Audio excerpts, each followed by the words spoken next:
And as I mentioned, the classes are very small and intimate, and it's very affordable.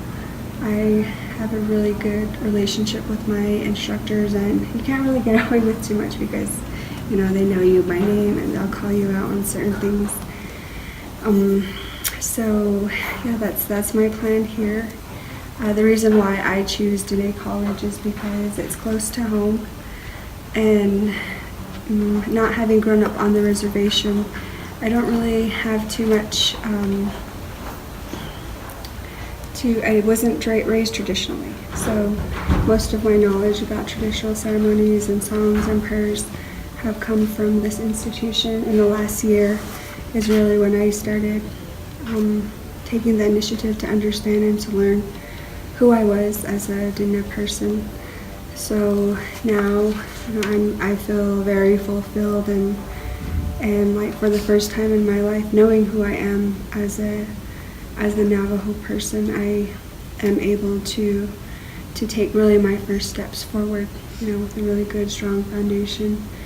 I had the honor of sitting for the 50th anniversary Hojamaja ceremony on April 13th last month, which was my first traditional ceremony, and it's very emotional for me, you know, having been raised Christian and not having any of that knowledge and understanding before.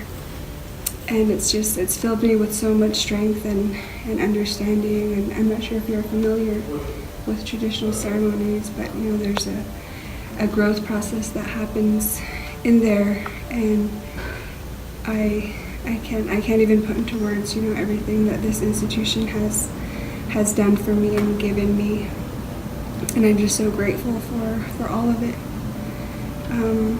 I could go to any other university, but what Dine College has to offer, it's something I think is very needed by a lot of our youth, with a lot of the afflictions that, you know, come from historical trauma, like addiction and suicide, depression, those kinds of things. So some students and myself, we put together an organization called Indigenous Confluence of Knowledge and Accountability. So we address those issues with students, providing a safe place for them to talk and to come and be heard, or if they're not comfortable being heard, you know, we give them resources or just ways to reach out. So I really am happy and proud that I can, you know, do that here, find myself here, and be helpful, be of service to my people. So once I finished with my doctoral degree in pharmacy, I plan to move back to my hometown in Shantou. There's a clinic there, Inscription House, where I would like to work and build my hogan and my home where all my family is. To be honest, Dine College wasn't my first choice here, because I had a basketball scholarship to Colorado State University. But that was just for 1 year, so I decided to take that route first. Played, and that's where I noticed that some players got hurt along the way.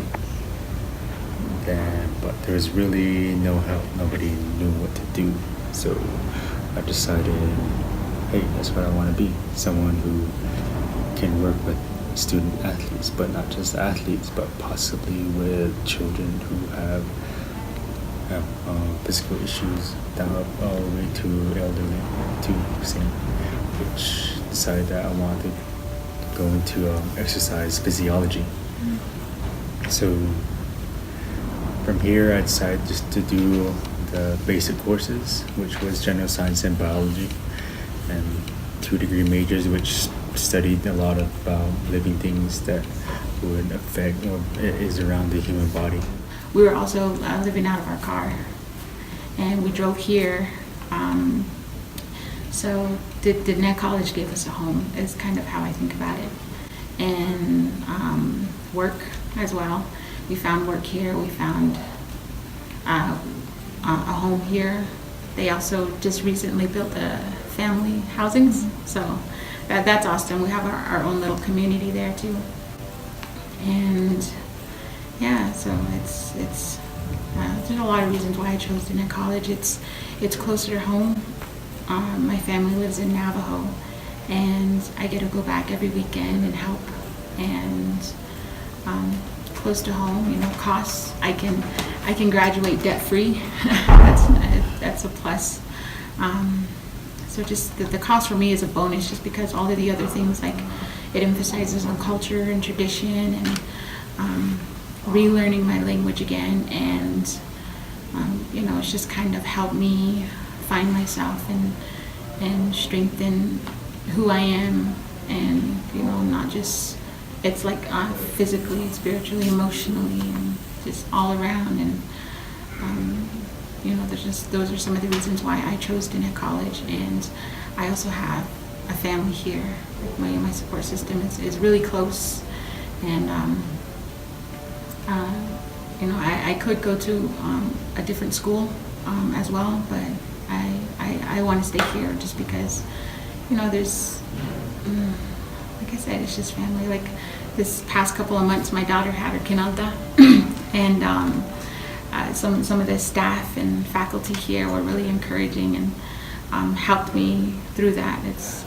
I feel like if you were in a different school, you wouldn't be able to just go to your instructor and explain that this happened and what do we do. And in our case, that's what we did here. We went to our instructors, and they talked us through it, guided us, told us what to do. And then we had a lot of people come together and help with the getting the corn and things like that. So that's one of the things that I'm really grateful for. And like you mentioned, it's the student to staff ratio, our faculty ratio is pretty small, so you get a lot of one-on-one and help from faculty and staff as well. I remember this last semester I was struggling a little bit, and one of the staff here helped cooked me dinner all week during finals, and just so that I can stay focused and make sure that I got through okay, and I did, just stuff like that. A lot of the staff come together, and they've really helped me get through school and make sure that I finish this time around and not take another break. So that's how I was able to walk this year, and continuing in the bachelor's program. After that, I do plan on working here on the reservation, so that's why being here at Dine College, I feel like it's really important, because you have the Western education with the traditional and cultural part of it, and it just kind of, the way they teach it here, it just works really well. So I think that's important if you're going to work here on the reservation, which is what I plan to do. So those are some of the reasons why I chose Dine College and why I'm continuing here at Dine College. It wasn't until I took Miranda Haskell's class when she taught social behavior. Just the way she taught it, just the passion she had, and just how knowledgeable she was about everything. And it was just really awesome the way she taught.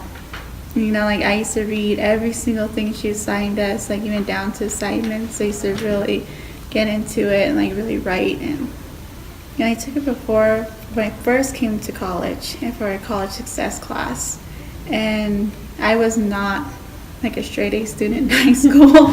In fact, I'm surprised I even came to college, but I barely passed high school with a C average. And initially I wanted to go into auto collision repair, and I was applying to UTI, and I actually moved out to California for a while, and I worked as a welder. While I was there working as a welder, that's when I decided to not, I enjoyed welding. I kind of grew up around it, but it wasn't really my passion, something I wanted to do the rest of my life. And I still like to do automotive, the collision repair and stuff, but that's just more of a hobby. And that's when I came to Dine College. And so she was one of my first instructors, and it was her that kind of started to encourage me and everything, and I took her for social behavior. And that's, at that point, I felt like all the other courses I had to really study and keep on track of, but for for some reason with her class, everything just seemed like so easy, and I could read and like comprehend everything and all of that. So that's when I really enjoyed social behavior. Oh yeah, she was my academic advisor. I just remember that too. And yeah, and I decided to go into social behavior, and I did dual majors with Indigenous studies. And when I graduated, I had plans just to work for the summer and then go back to school, but initially it didn't work out that way. But then when I decided to go back to ASU, psychology was being offered, and I know something that I always was interested in, but I wasn't too sure about. And I was very nervous, especially because like taking neuroscience and stuff like that, because I'm like, when it comes to anatomy and everything, like, I'm not good at it. I can't even tell you how many bones is in your hand. I don't know one name. But yeah, I just fell in love with it because in psychology, I learned everything down from, cultural psychology to, and I think what really turned me to Dine College was, I remember when I was taking a class with Arizona State, it was like, it was cultural social change. And we had we study a different culture every week. And when it came to Navajo, we were learning about rites of passage. And the two examples they gave us was one with the Kinanta and another with, I can't remember the name of the tribe right now. But that made me realize that there's not that much research done, like with Navajo culture. And so when Sarah was telling me about the program here, what really got me interested was taking Navajo psychology. And that's the first class I took. And I ended up taking child growth, adolescence and growth or something like that. But Sarah taught the first half of it, and then Avery taught the other half of it. And it was really interesting because I grew up here, so learning psychology and how it applies to Navajo society is what kind of got me hooked.